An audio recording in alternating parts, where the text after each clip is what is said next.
Bonjour à tous, on commence cette revue de presse en France avec le LOSC qui s'est imposé hier à Angers. Le SCO n'a pas pu s'en sortir face aux assauts lillois et a perdu 2-0. Les Dogs, eux, sont désormais sur 3 victoires de suite comme le rappelle Nord-Éclair et recollent provisoirement à la 3ème place du podium qui appartenait à Rennes. Et d'ailleurs, le club breton a fait couler beaucoup d'encre hier après la séparation avec son président Olivier Létang. Les méthodes de ce dernier ne plaisaient plus à la famille Pinault selon l'équipe, notamment en ce qui concerne le cas Camavinga et les appels du pied du Real Madrid. Toujours d'après le quotidien, l'actionnaire du club penserait à Arsène Wenger pour le remplacer. On part maintenant en Italie où Cristiano Ronaldo est simplement intenable ces derniers temps. Le Portugais est très en forme et pour le Corriere dello Sport, il danse. Et il est à la chasse du but pour un 10e match consécutif. Car oui, il en est déjà à 9 matchs de suite et a égalisé le record de David Trezeguet en 2005. Ce samedi face au Hellas Vérone, CR7 tentera donc de le battre, comme le rappelle également la Gazzetta dello Sport, qui parle en revanche d'un Ronaldo qui chante. En tout cas, le quintuple Ballon d'Or est un artiste et la presse transalpine semble se régaler de le voir jouer tous les week-ends.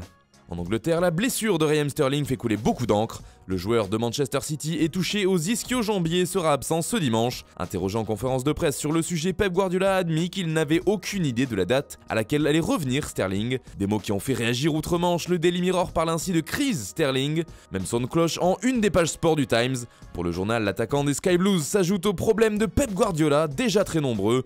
Une saison plus compliquée que d'habitude pour le coach espagnol. D'ailleurs, dans la presse ibérique, son ancien club fait des gros titres.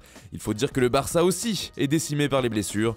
Après Luis Suarez, c'est Ousmane Dembélé qui est indisponible pour plusieurs mois.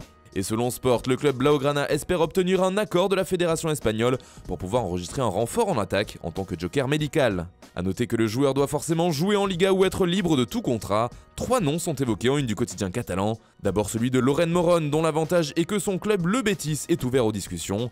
Ensuite, Willian José, le préféré des dirigeants barcelonais, mais dont le dossier semble compliqué à boucler. Et enfin, Lucas Pérez, qui a une clause libératoire de 15 millions d'euros, et celle-ci serait non négociable. On termine ce tour de la presse en restant en Espagne, mais cette fois il s'agit du Real Madrid. Gareth Bale fait une nouvelle fois parler, lui dans le temps de jeu est très irrégulier avec la Casablanca. Il est le dernier de la file d'attente, titre Marca ce samedi, qui précise que le Gallois était absent des 3 dernières feuilles de match du Real Madrid, car non convoqué par Zinedine Zidane.